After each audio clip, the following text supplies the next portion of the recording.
everyone. Today I am so excited to be talking to Cryssa Bazos, and her first debut book is called Traitor's Knot, and she has it right there, and she's going to show us the amazing cover. Ugh, love the cover. And I love this story, Cryssa, and we've had a lot of technical issues, but I'm so happy that we've been able to talk because it's worth it. I want to share this book with everybody. Well, thank you so much for inviting me. I'm so excited. I love talking to authors. It was interesting because I was emailing an author today and she was like, I don't know if we should talk because I only wrote one book. I was like, that's what I love to do, is talk to authors on their first book because they're so excited and it's a whole new world for them. And this book, I love historical fiction. Okay.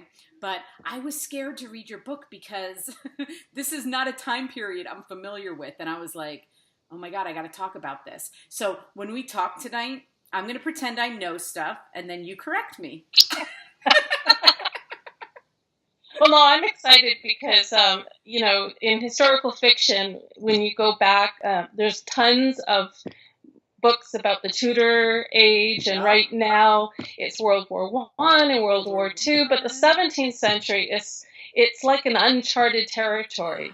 So yeah, and readers, I think, are starting to really get into it and starting to discover it. It's there's so much material there. You could spend really your whole career writing about it. No kidding. And I have read a lot of England history, okay? Yeah. And it's like you get to a certain point when you go back and then you're like, oh my God, I don't know back further. And then, of course, I just did an interview where these people were like way back, and you start doing family tree lines back there, and they all get messed up, And it's like, This is still when family trees make a little bit of sense. They're not too far back that the family tree actually works. And you can actually see stuff. But if you go too far back in England, it's like, wait, all the Marys and Georges and Victorias and, And it's crazy. Further, Ethelrods and Ethelreds. Yeah, but I've always been interested. This is a very, very interesting time period. And I just didn't know a lot about it because we knew about Oliver Cromwell. Everything changes. It's like this big, but I didn't know about the English Civil War and what actually happened to Charles. And I just knew it was like, okay, along comes Oliver Cromwell. They ditched the family and then then it's a starting over kind of a period after him. But that's why this story, I never read a book about the English Civil War. Never. So, and I'm sure people are telling you that. But I love that you went there with this. Thank you. It's an absolutely fascinating time because there's so much social change at this point. Like if you think about how England was before, and it still is, the monarchy is critical to how their government is structured, their whole society, and more so at this before Oliver Cromwell, the king was as close to God as you can get. Right. In fact, that's kind of what Charles's downfall was. He really did think he was pretty much there. So the idea of rising up against the king is such a foreign concept, and it was such a revolutionary idea that that you would actually go against the king. Because if you think about the War of the Roses, for example, right? These are like one big family fighting over another big family for the same prize. And they all have some claim to the throne through those family trees you mentioned. Yeah. But in this case, you're dealing with Parliament, who's trying to hold the king accountable. And really, not for any bad reason. For very good reason, I should say. And you've got people, like common people, who are saying this is not good. Yeah. But then somewhere along the way, along with revolution, the moderates got edged out, right? And fanatics filling that void. And now it isn't just enough to get reforms from the king. It isn't just enough to get more of power and voice for Parliament and for people. You are now looking at religious transformation. You're looking at more fanatics, which led to the execution of the king. So, and that was quite the shock at that point, and it was pretty seismic for most people. Yeah, and just so we can do a little bit of bloodline for everybody to understand, because I actually had to do this for myself. Because you're right, like the Tudors were who they were because, you know, first of all, we had the PBS special, so everybody got to know them. I love that. Yes. Yeah. I know. Yeah, well, I think we all. I'm really hoping that they do something for the Stewarts. I'm kind of like HBO, please. Let's get a yeah. That's what we need. So we got to see Henry VIII at his prime and how he was, and he was as close to God. Like, you know, he could do whatever he wanted. He changed a religion. He beheaded wives, and that was all okay. Nobody really said too much about it, you know, to him. And king. Right. That's right. The king. Right. He was the king. Okay, so you take me from him to Charles. Yeah. Okay. Okay. So now, of course, as you know, Henry had his whole goal was to get a son, right. And his first daughter was Mary, mm-hmm. and he put aside Mary's mother, Catherine of Aragon, for Anne Boleyn. Mm-hmm. Who promised and vowed that she was the love of his life at that point. Right. She vowed she was going to give him a son, and she didn't. She gave him Elizabeth. Right. She gets beheaded, and the next wife, Jane, dies at childbirth, and gives birth to Edward. Okay. So he does get a male son, but when Henry dies, Edward becomes king. He's more of a sickly man. Right. He doesn't last long. Right. And the throne reverts back to Mary, being the oldest daughter, who tries to, and this is important, she tries to bring the country back to Catholicism. Mm-hmm. Whereas they had gone through the Reformation, they set up the Church of England, they had broken from the Pope, and now Mary wanted to bring the whole country back to Catholicism, and a good portion of the people just really didn't want to do that. Not a very popular time frame. Lots of persecutions. Mary dies. No heir. No husband. Like no heir. She doesn't. Yeah, she doesn't take on a husband or anything. Right. And then Elizabeth inherits the throne. Now Elizabeth is firmly Protestant. She's smart. She does not get married. She does not relinquish her crown, her throne to any other country, because there was obviously a great deal of interest for Philip of Spain to marry her, and then again bring England back to the fold of Catholicism. Right. But Elizabeth wasn't going to have any of that, and she never got married, never had an heir. So of course the problem is, upon her death, who was going to have the crown? So this is where she looked to Scotland, mm-hmm. because King James I'm going to get this wrong, the sixth. Sorry. The sixth. I think you're right. So I'll go with that because I do think you're right. So it's King James the Sixth of Scotland. His mother is Mary, Queen of Scots, who Elizabeth actually is a cousin of Elizabeth's, who was executed because there was a rebellion or planned rebellion against Elizabeth. And so she names James of Scotland as her heir. Now this is really interesting, and James is a Stuart, and so this is where the Stuart line starts in. But here's what's interesting is that James is now James the First of England, and so the two crowns are now united. Right. Which is really quite an amazing feat. Mm-hmm. Now, at this point, he had a family, he had a wife, he had children, he had an heir. Henry was his heir, and he was very popular. Everybody loved Henry. He was a golden child.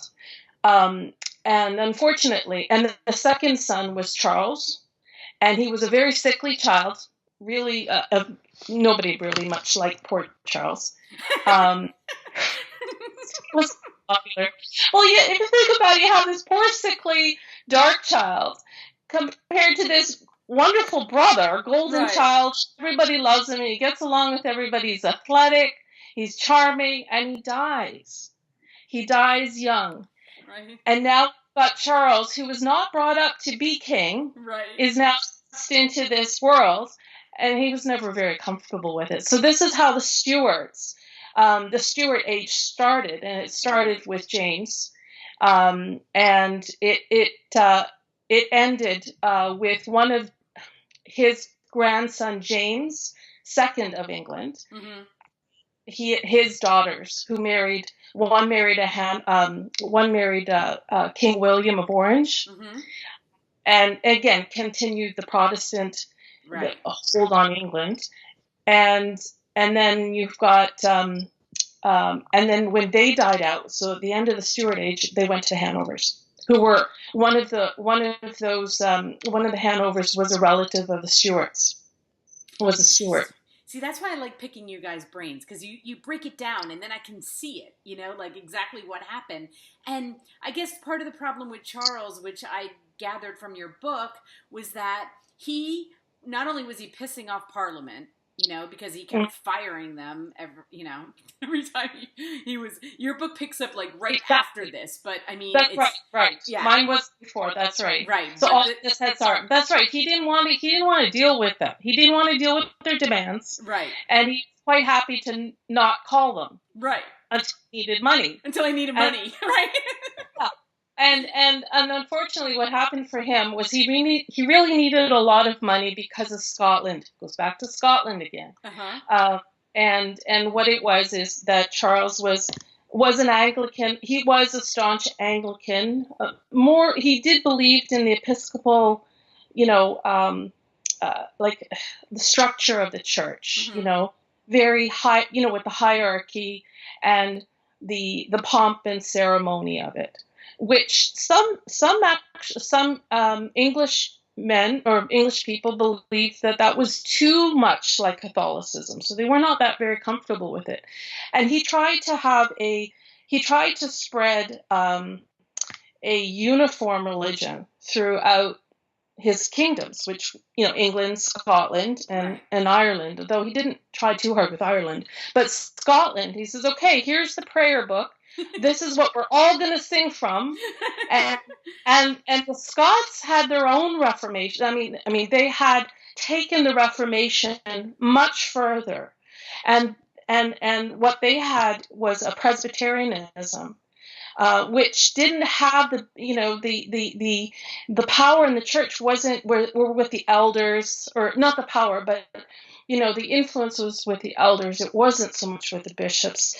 They had their covenant. It was this solemn covenant with God in terms of, this is what the nation of Scotland promises, and here's Charles trying to stomp all over that, and it was just a disaster. They ended up going to war with it, and that's really why he needed the money, a lot of it, because he took it as far as he could by nickeling and diming and taxing people to support his expenditures, his normal expenditures. But when war broke out, now he needed Parliament again, and they're like rubbing their hands, saying, "Okay, now we've got a bunch of demands here, right? And now we want you to listen to our demands." The problem with Charles is that he just never had any intention of playing fair with anybody. Like, he was very stubborn, and he thought, I'm the king, you're not, I get to call the shots. And that was the problem. They just never trusted him, because he was seriously looking for ways to move around them.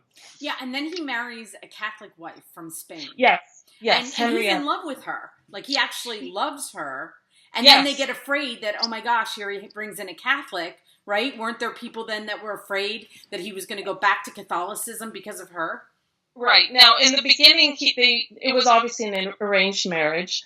At that point, the Duke of Buckingham was more of an influence on him than his wife. So the first few years of their marriage wasn't very good.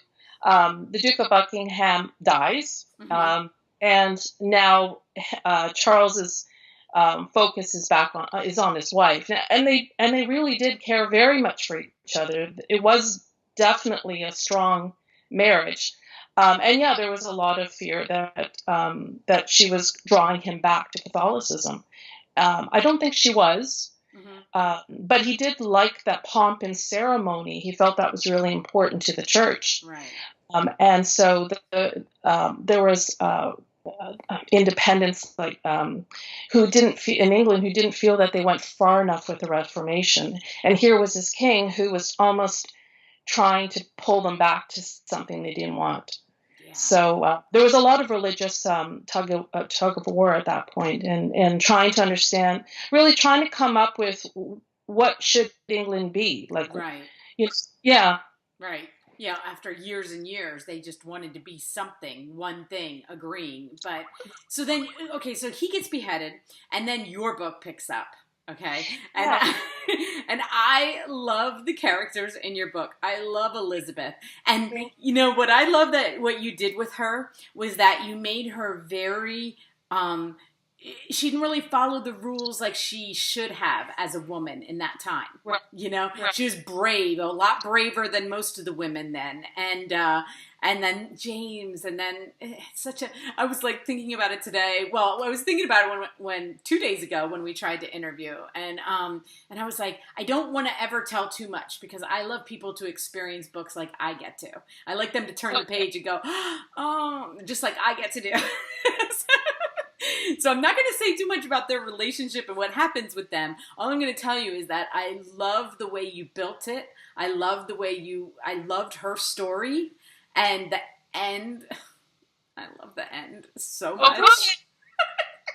So, you know, it was one of those, I always get to about, you know, like 3/4, and then, you know, if I'm really into it, and then the last quarter, I'm like flipping pages, like, what happens? What happens? I want to see what happens, because, you know, I get that into it. But that's how your book was. And I love the opportunity to be able to tell you that, because you're an amazing storyteller. And, you know, and this is your first book, and I can't wait to see what you're coming up with next. So, like, can you tell me what you're coming up with? Well, yeah, no, I'm about 3/4. Well, I'm about halfway through the first draft, and I've got a deadline, so I better get cracking. But I'm basically taking one of the characters of this book, Johnston, the Scottish moss trooper. Yes. And I'm sending him, and now he's a prisoner after the Battle of Worcester. Yes. And he's been shipped down to Barbados, and he's going to try to escape and get back home. So there is still there is a romance I'm going to develop as well, because I just feel like I need to have both. I need to have like a meaty historical fiction, and I want a romantic story as well. So so I'm having fun. Now I do plan on having Elizabeth and James come back as a cameo. And I also have started a third book. Actually, I kind of flip-flop between the two. But again, I'm picking up the character Nathaniel from the first book, and I love that you're doing that. I mean, I always suggest that, but I love that you're doing that, because when you get involved in these characters, there's so many places to go with them, you know, right. And especially in this book, you know, to see what happens in the different, like, that's awesome. So I want to reintroduce these characters like James and Elizabeth as cameo, you know, as side characters or cameo roles. I'm still working through that, and then eventually, as my plan is through the series, to just bring them back a little bit more, and then leading to a crescendo where Charles II, who figures in my book, then becomes restored to the throne of England. And so that's when the monarchy, and that's where you were saying you knew about Cromwell getting, you know, ousted. Right. So that's kind of where all these stories are leading towards. I really saw this period of time in history as kind of the in-between interruption period where there was a lot of struggle to try to get Charles back on the throne. There were conspiracies. There was a lot of really neat behind the scenes maneuvering to get him there. And so I'm looking forward to exploring more of that. That's awesome. I love that. I love their love story, okay? Because Oh, I didn't, that's I knew it. Okay, it's not like you didn't know it. I mean, I knew it was yeah. coming. I'd read, the things about everybody saying about your book and how awesome it was and about them. So it's like, but then it still shocked me. I have to tell you, like, when it happened, because, and I love the way you had their speech down, because I love the way Elizabeth spoke.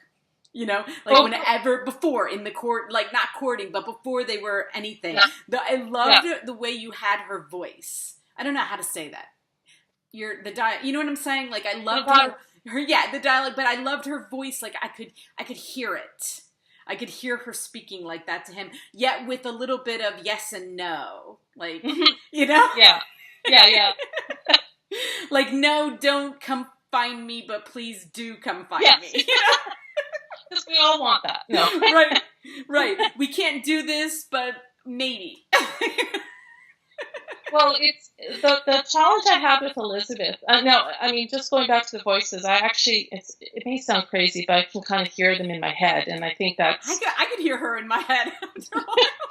so. And I know who's speaking. I'm not crazy. I really am not. But but the challenge is, and this is a problem in historical fiction, is how to try to create an active character who is a woman in the past, where they didn't have a lot of agency. They couldn't do very much. Right. So when, with James, I could throw him on a horse and set him off and, yes.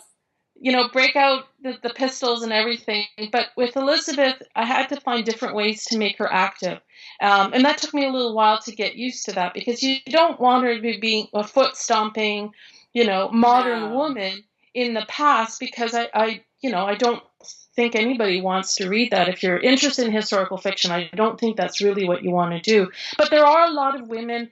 I mean, she's a commoner. She's not Century. And that was also important to me, because I think a lot of the times we're focusing on the kings and the queens and who make things happen. But in this particular episode, it really did come from the common people who helped Charles in his escape and everything. But, I tried to trying to get that balance in terms of finding her strength and still making her realistic for that time. Because women are not weaklings. We may not have as much power historically as the men did, but there are many ways that you can show their strength. Yeah, and I mean, and there were queens, and so they did. I think they had a lot of a presence, but you don't. Another problem is you don't really hear about it. So like I think they did, but they aren't going to write about it because it wasn't a part of history unless they were a queen. So that's why I loved her so much, because she wasn't royalty and she did have a really good sense of herself. Of who she was. And, I thought it was really cool. So I'm so glad that I get to tell you that. But, okay, so when you're plotting these out, I always like to talk about the writing process, because as I'm reading it. I love talking about that too. Oh, good. Because as I'm reading it, I'm also thinking about you and how you're doing, the outline and the story. And, a lot of people will say, well, they talked to me and I figured it out in the middle. A lot of people outline, right from I love that face. So you're an outliner. You know what's going to happen. Well, yeah, no, I am a planner. Yes. Okay. Because I didn't want to get down to the rabbit hole and find I'm in a corner somewhere and had no idea how to get out of it. Right. And even being a planner, I still had to, when you start putting things down on the page, you realize this is getting boring, or this isn't very active, or this isn't going anywhere, or, it isn't really where I wanted to go. And, you've had to go back and unravel, and you had to rewrite. So I did certainly a lot of that, but I envy those writers who love going through the first draft and have no idea where they're going. And they're just like, I'm just having fun. I think it's wonderful. I can't do that. And it drives me nuts, because the first draft, honestly, my first draft is always the hardest, because I'm always thinking, okay, where is this going? I know where it's going, but, it's a difference. Like I won't plot it out scene by scene by scene. I'll have the major points of where I want to go, and I try to break it down like in sequences. So I'll have the major landmarks, and when I'm writing, it's like I need to know the next few sequences where it's going. Mm-hmm. Otherwise, I'm just wandering in the wilderness, and I absolutely hate that. But I once I get it all down, then comes, again, looking at your plan. Okay, so I've spent too much time on this, and I Yeah. haven't spent any time on that, and then there's a lot of rewriting, and that's the part I absolutely love. I just love playing with the material and finding new ways to explore these characters and the story. Most times, no matter how you plot out, and you're going to get surprised. You're going to think, "Wow, I didn't expect that to happen," or your muse to say, "Hey, how about trying this?" And you're like, "Of course." So, I mean, it still allows you to Allows you. maneuver around the Yeah. landscape. Right.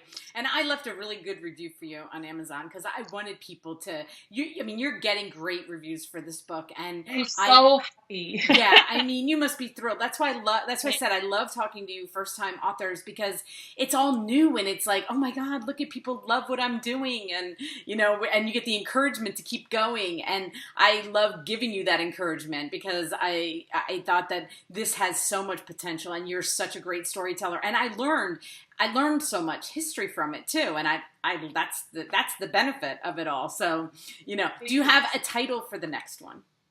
Yes, severed knot. The severed knot. See, I don't want to tell anybody. That's another thing. If the covers, it's like you figure out why it's named Traitor's Knot. Like I had to figure out, because I love that. And before we go, I want to show everybody that cover again because I didn't get to hold it. I had to read it on Kindle because of time period. Oh, look at that. Can you see it? I'm absolutely delighted. Endeavor does a great job with their covers. Uh-huh. And they were really, really good because they sent me something, and we went back and forth on a couple of elements, but the basic design was there from the beginning, and I just love it. I want to put it on my back of my phone and everything. But no, you can't tell, but it's a lovely matte finish. Like the book is actually, they did it prints out really well. I love when they can change that now. The finish of the cover, because it really adds another element to it. And I can see it. I can see that, it's a matte and, Yeah, no, I love it. They really honestly did a great job with it.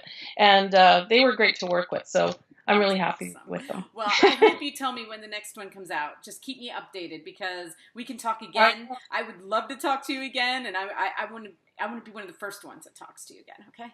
Oh, definitely. No, I'm looking forward to it. Actually, before we move off to that one, I did actually have an opportunity to go and do some on the ground research for the next one, because we're like, okay, we have to go on a family vacation. Where do we go? It's like, yes, okay, I think we need to go here because I need to do some research. And it's honestly, it's the best thing. I did that with Traitor's Knot.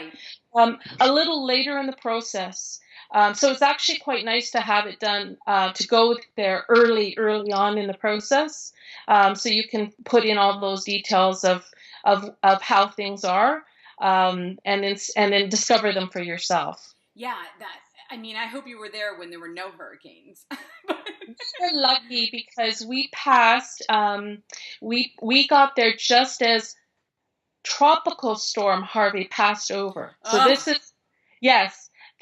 and it dumped an awful lot of rain at the north part of the island, and that's where we were. So we were very lucky that we missed that. We just kind of got the aftermath of a little bit of flooding, but it was fine. And unfortunately, it got worse. It got worse. Is it a beautiful island though? It is. There's so much history there. Yeah. And we didn't actually see as much as I really wanted to, but I did see exactly what I did want. Like I could go back and explore. We often go to Nassau. That's it's a little closer to home. Yes. It's a very different type of history. You've got the pirates resorts in Nassau, and you've got the plantations in Barbados, and it's they're both different, but they're both very, very similar too. Yeah, that's the only one I've ever been to is Nassau, so I need to get down there. But anyway, well, it was so much fun talking to you, Cryssa. I can't wait till we do this again. Please, like I said, let me know when it's coming out. I'll be there. I will. Okay. Thank you very much. All right. Have a great evening. Thank you. You too. Bye-bye. Bye.